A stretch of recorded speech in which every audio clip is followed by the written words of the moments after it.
Hello and welcome back to my channel. Today I'd like to show you how to create a presentation in Canva.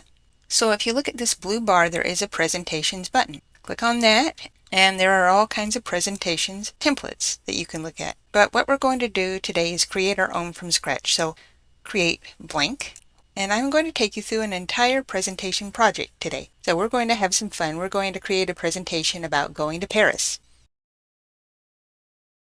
So the first thing we're going to do is we're going to choose a background image.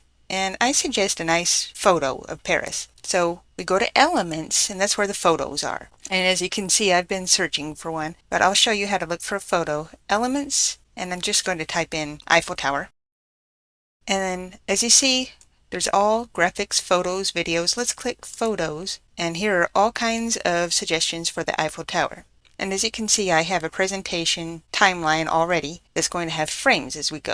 So all you have to do, you can click on one and resize it, but I like to just drag until it just pops into the size we want. Now you can probably tell when we put our text on there, it's not going to show up great. So let me show you a trick. Click on your picture and see this checkerboard. This is how you can make your picture transparent. Now we don't want it all the way transparent, of course, but click on this and you can play with this until it gets light enough. Let's put the text back that you can see what it says. So I like to do that. So let's leave that at this transparency for now. And what we're making now is our welcome page, our title page. So let's add a title and a subtitle. First thing you're going to do is click on text down here on this bar and add a text box. Now it needs to be big enough that you can see the title and have a subtitle under it. Now I've done a little research and I have found that Playfair Display makes a pretty good title. I'll type that in. All right, Playfair Display. And I think it looks sort of Parisian, sort of fancy, but it's a little small here. So I'm going to make this 100 points. And up here, this is where you can adjust your size, the size of your font. So let's try 100 and see if that's big. Yeah, that's pretty big. And it needs to say something about, how about exploring Paris? Let me show you how to get the text where you can type into it. You're going to have to, you can't just start typing, it's not going to work. Double click in there, and if you're on a PC, I click Control A, and that selects the entire text. So let's put exploring Paris. Well, first of all, let's make it bold. And here's where you change the color. Text color with a rainbow bar. Click that. And I want this to be dark blue. So you can just type dark blue. I think that shows up pretty well. Now let's make another text box for our subheading. And it remembered that we like Playfair Display, but I find that a serif font goes better with a sans serif font. And I have another video that talks about text and fonts, and I'll link that in the description. So I'm going to click this and click on the fonts. And I'm going to type Open Sans because that's one that I have found that works well with Playfair. It's a nice sans serif font. And we don't want it bigger than our title, so let's make it 50. About half as big. And it can say a dream travel destination. I'm going to lessen this transparency just a little more. All right, that's our title page. I think it's readable, and anybody can see that it's about Paris. But let's add a little animation to our text. Now I'm going to click on both of these, and I'm going to animate them. So I'm going to click on Fade, and they're both going to appear. So to see that, I'm going to click on Duration and Play, and you can see them both appear. But let's make the subtitle come in a little more slowly. So I clicked on the subtitle, and I'm going to dial down the speed, which is a pro option. If you see the crown, that means it is a pro option. So let's play that again. Go back to the beginning.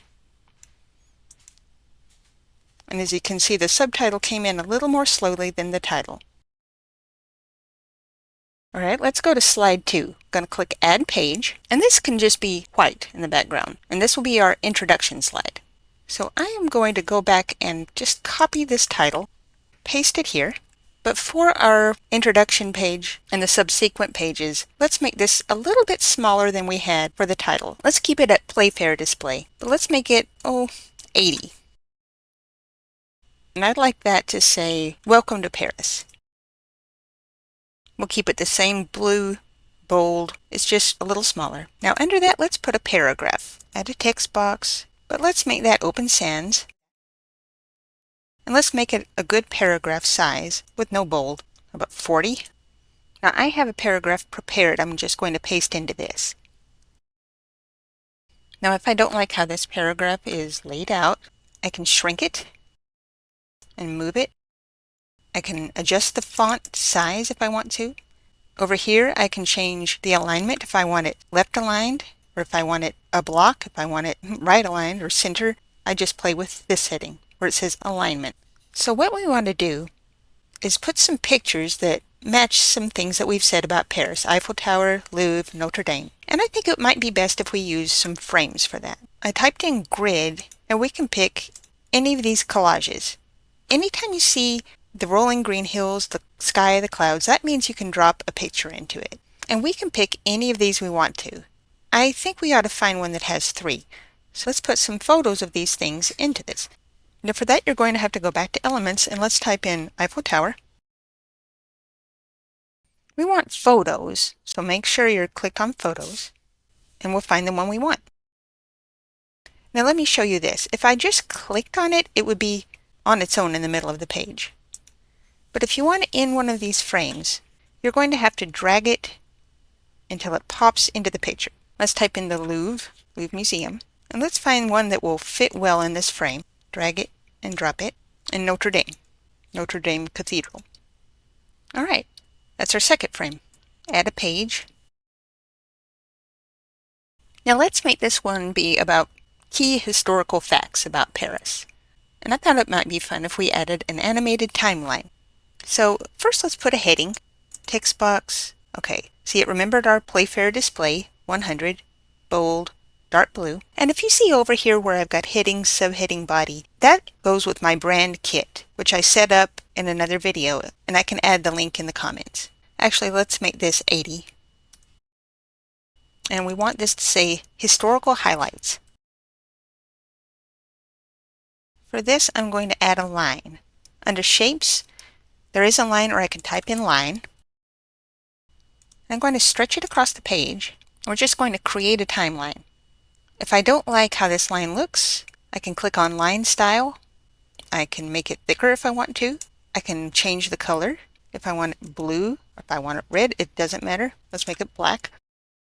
Now, I don't pretend to be any kind of historian. I'm just trying to show you how to make a timeline. So I did a little research. And what I'm going to do is add 2 circles. I think I'll make it red. Shrink it. And I'm going to make one say French Revolution 1789 and the Eiffel Tower 1889. Add a text box. Okay, let me show you this. I can turn this text that way with the rotation handle. Move it with the move handle. Now, I don't think this is an appropriate font. It matches the header. Let's go with Open Sans and make it much smaller. I think this dot is a little large. Let's shrink it a little bit.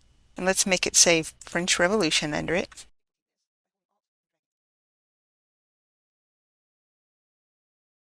And what I'm going to do is click all 3 of these, click Alt and drag, and make it say 1889, Eiffel Tower built.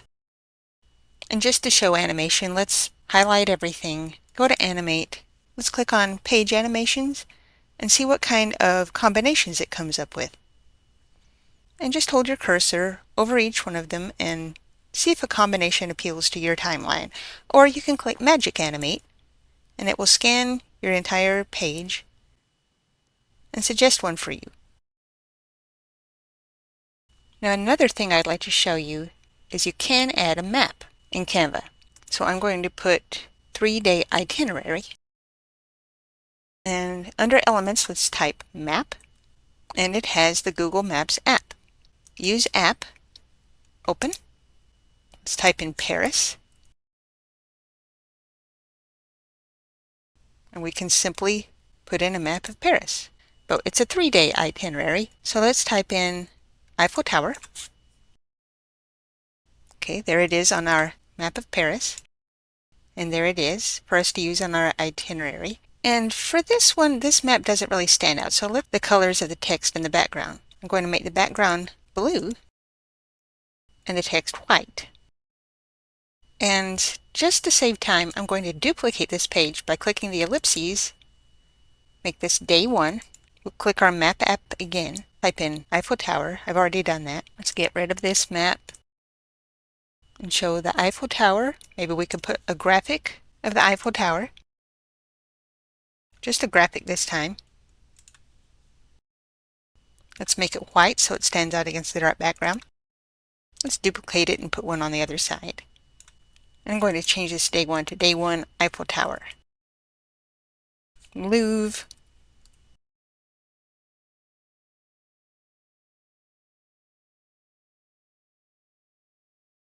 And day 3 Notre Dame. Of course, we want our map. Of course, you want to make sure you've got the Notre Dame in Paris. So let's type Notre Dame Cathedral. I made the mistake just now of just typing in Notre Dame and it took me to Indiana. And of course, here's one in Montreal, so we want Notre Dame Cathedral, Paris. And you can be the judge whether your map is the right size for your presentation, but this is just an example of what you can do. Now, of course, you want to practice your presentation. We can click duration, and that will time the slides exactly. So right here with the clock and the 4.7, we can edit this timing. Say we want them to be 10 seconds apiece. Type in 10, and if you want to, you can apply it to all the pages so they'll be exactly the same length of time. Now, if you want it to automatically play, click duration again, and that play button will come up. Another thing we can do is click present, and that's going to give us some more options. Present full screen is of course going to take you to the full screen, and you can just click this arrow when you're ready to go to the full screen. So let's go back to present and go to presenter view, and that is going to show you exactly what your audience is going to see. And I'll show you what I mean. Enter full screen mode, and they're going to see these cool slides, whereas you are going to see the bells and whistles behind it. You can click on any slide when you're ready and add your own notes just for you. Let's go back to present, and I'm going to show you that you can present and record. I feel like that is better for another video because there is some learning curve to that. But you can record your voice and share this with a class or even an online audience. And then autoplay, like it sounds, is going to automatically play your slides. We had it set to 10 seconds, and it's going to, of course, automatically play your slides however you have it set up. Okay, I hope you enjoyed this tutorial about creating presentations in Canva. If this video helped you with your presentation, we'd love to hear about it. Or if you intend to use this video to prepare for your next presentation, we'd love to hear about that too. Let us know in the comments. Please like and subscribe, and we'll see you in the next video. Bye-bye.